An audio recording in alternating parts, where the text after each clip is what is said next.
జై శ్రీరామ్. ప్రేక్షకులకు స్వాగతం. 2026 మార్చి మాసంలో ద్వాదశ రాశి వాళ్ళ ఫలాఫలాలు. ముఖ్యంగా ఈ మార్చి మాసంలో గ్రహ సంచారాన్ని గమనిద్దాం.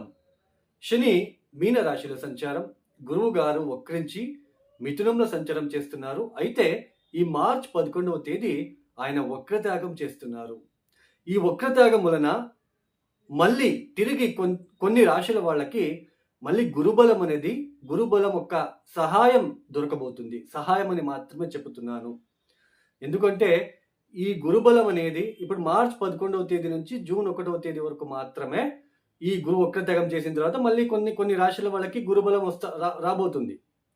జూన్ 1వ తేదీ తర్వాత ఈ ఏదైతే గురుబలం ఇప్పుడు అనుభవిస్తున్నారో వాళ్ళకి గురుబలం తగ్గిపోతుంది. మళ్ళీ జూన్ 1వ తేదీ నుంచి వేరే రాశుల వాళ్ళకి గురుబలం వస్తుంది. అంటే గురుబలం గోచరంలో మనకెందుకు కావాలి అంటే మన వైయక్తిక జాతకరీత్యా గ్రహదశలు బాలేనప్పుడు, గ్రహ స్థానాలు బాగలేనప్పుడు, మనం పుట్టినప్పుడు గ్రహదశలు బాలేనప్పుడు తీవ్రంగా కష్టాలు అనుభవిస్తూ ఉద్యోగంలో చికాకులు, మానసికంగా, శారీరకంగా, ఆర్థిక పరంగా చాలా ఒడిదుడుకులు అనుభవిస్తూ వెళ్తూ ఉంటాం. ఈ గోచారంలో గురుబలం వచ్చినప్పుడు ఏదైతే ఇబ్బందులు మనం పడుతూ ఉంటామో అవి కాస్త తగ్గుతాయి. ఎవరో ఒకరు హెల్ప్ చేయడము, కొంచెం ఆర్థిక విషయాలలో కొంచెం పాజిటివ్గా ఉండడము, అనుకున్న పనులు సరిగ్గా చేసుకోవడము, సరైన మార్గంలో నడవడము, ఇవన్నీ కూడా గురుబలం వచ్చినప్పుడు జరుగుతుంది. మెయిన్ ఆత్మస్థైర్యం ఉంటుంది. సో గురుబలం అనేది తాత్కాలికం. అంటే మెయిన్ మన జాతకరీత్యా ఏది ఉంటుందో అది మెయిన్ ఇంపార్టెంట్. దీన్ని సోది అనుకోకండి. డైరెక్ట్ రాశి ఫలితాలు, కోట్లు సంపాదిస్తారు, మీకు విపరీత రాజయోగాలు, ఇవన్నీ కూడా గోచారంలో వర్తించవు, చెప్పలేము. లక్షల మంది ఉంటారు ఒక్కొక్క రాశిలో, అందరికీ ఒకేలాగా ఉండదు. దీన్ని అర్థం చేసుకోండి, వాస్తవాన్ని గ్రహించండి. అలానే కొంతమంది నాకు కొన్ని క్వశ్చన్ అడుగుతుంటారు ఫోన్ చేసి, మీరు ఒక రకంగా చెప్తారు, వేరే ఆస్ట్రాలజర్ ఒక రకంగా చెప్తారు. సో అని అవే 9 గ్రహాలే, అవే 12 రాశులే. ఇప్పుడు యూట్యూబ్ రాకుండా ముందు కూడా జ్యోతిషం అనేది ఉంది. అప్పుడు ఎక్కువ జాతకాలు చూసేవాళ్ళు కాదు, ప్రశ్నాకుండలి వేసేవాళ్ళు. ఆ ప్రశ్నాకుండలిలో ఆ వ్యక్తి వచ్చినప్పుడు, ఆ ప్రశ్నాకుండలి వేసినప్పుడు ఆ వ్యక్తి ఏ బాధపడుతూ, ఏ విషయాల్లో బాధపడుతూ నా దగ్గరికి వచ్చాడు అనేది వాళ్ళు గ్రహించేవాళ్ళు. ఎందుకు అంటే వాళ్ళు ఉపాసన చేసుకునేవాళ్ళు. వాళ్ళు ఏ సాఫ్ట్వేర్ యూజ్ చేసి జ్యోతిష్యం చెప్తా ఉండలేదు. యాక్చువల్లీ అంటే వాళ్ళు ఉపాసన చేసేవాళ్ళు. అంటే ప్రతిరోజు కూడా జ్యోతిష్కుడికి వాక్సిద్ధి ఉండాలి. సో ఆ వాక్సిద్ధి పొందాలి అంటే జ్యోతిష్కుడు దేవుడు కాదు. దేవుడి ఆశీర్వాదం జ్యోతిష్కుడికి పెద్దగా అంటే ఉండదు. అందరికీ ఎలా ఉంటుందో అలాగే ఇతనికి కూడా, జ్యోతిష్కుడికి కూడా ఉంటుంది. జ్యోతిష్కుడు ఉపాసన కార్యక్రమాలు చేయాలి. ఏదో గాయత్రి మంత్రమో అనుష్ఠానం చేసుకోవాలి, సిద్ధించుకోవాలి. లక్షల సంఖ్యలో, కొన్ని కోట్ల సంఖ్యలలో ఆ గాయత్రి మంత్రం కావచ్చు, లేదా ఓం నమ శివాయ అనే మంత్రం కావచ్చు, బాగా ఆ సిద్ధి పొందిండాలి. అప్పుడే అతని వాక్ సిద్ధి ఇతరులకి వర్తిస్తుంది, అప్లై అవుతుంది. ఇప్పుడు ఏం చేస్తున్నారు, అందరూ సాఫ్ట్వేర్, నేను ఒక సాఫ్ట్వేరు, అతను ఒక సాఫ్ట్వేరు, ఆ అమ్మాయి ఒక సాఫ్ట్వేరు, ఇలా సాఫ్ట్వేర్ మీద ఆధారపడి వెళ్తున్నాం. పంచాంగం చూసి చెప్పేవాళ్ళు తక్కువైపోయారు. 90% లేదు. పంచాంగం ఎలా చూడాలో కూడా 90% తెలీదు. అలాంటి పరిస్థితులే ఏర్పడుతున్నాయి ఇప్పుడు. డైరెక్ట్ సాఫ్ట్వేర్లో డేట్ ఆఫ్ బర్త్ కొట్టగానే వచ్చేస్తుంది డీటెయిల్స్. బట్ విషయాన్ని గ్రహించి దాన్ని ఎలా చెప్పాలి, అష్టకొర్గ బిందువులు అంటే ఏంటి, ఇవన్నీ కూడా తెలుసుకొని చెప్పాలి. సో ఈ గురుబలం మళ్ళీ కొన్ని రాశులకి రాబోతుంది. రాహు కుంభరాశిలో సంచారం, కేతు సింహరాశిలో సంచారం, సూర్యుడు మార్చి 15వ తేదీ వరకు మాత్రమే కుంభంలో సంచారం, తదుపరి మీన రాశిలోకి ప్రవేశిస్తున్నారు. శుక్రుడు మార్చి 2వ తేదీ నుంచి మార్చి 26వ తేదీ వరకు ఉచ్చక్షేత్రమైన మీనరాశిలో సంచారము, మార్చి 26వ తేదీ తర్వాత మేషంలోకి ప్రవేశిస్తున్నారు.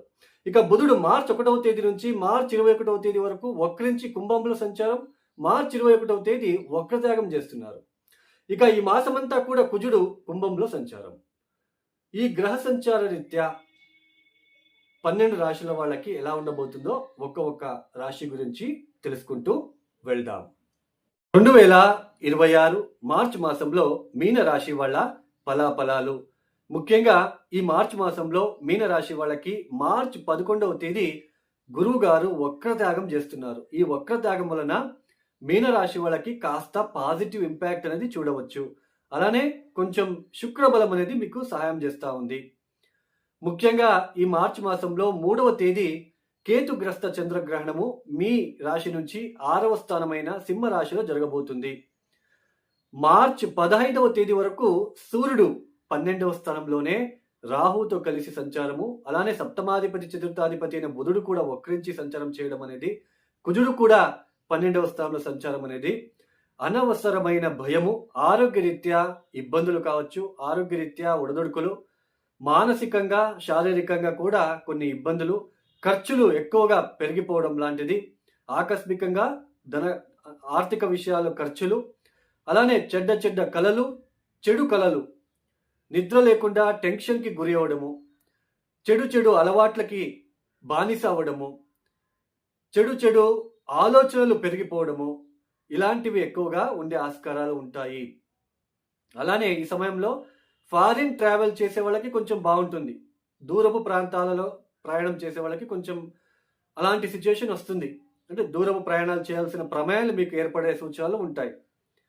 బట్ జన్మరాశిలో శని సంచారం జరుగుతుంది. వ్యయాధిపతి మీనరాశి నుంచి వ్యయాధిపతి అయిన శని జన్మరాశిలో ఉండడము, అష్టమాధిపతి అయిన శుక్రుడు జన్మరాశిలో సంచారము, మార్చి 15వ తేదీ తర్వాత 6వ స్థానానికి అధిపతి అయిన సూర్యుడు కూడా జన్మరాశిలో సంచారం చేయడము, శని అస్తంగతం అవుతున్నాడు. కాబట్టి ఆరోగ్య విషయాలలో చాలా జాగ్రత్తలు తీసుకోండి.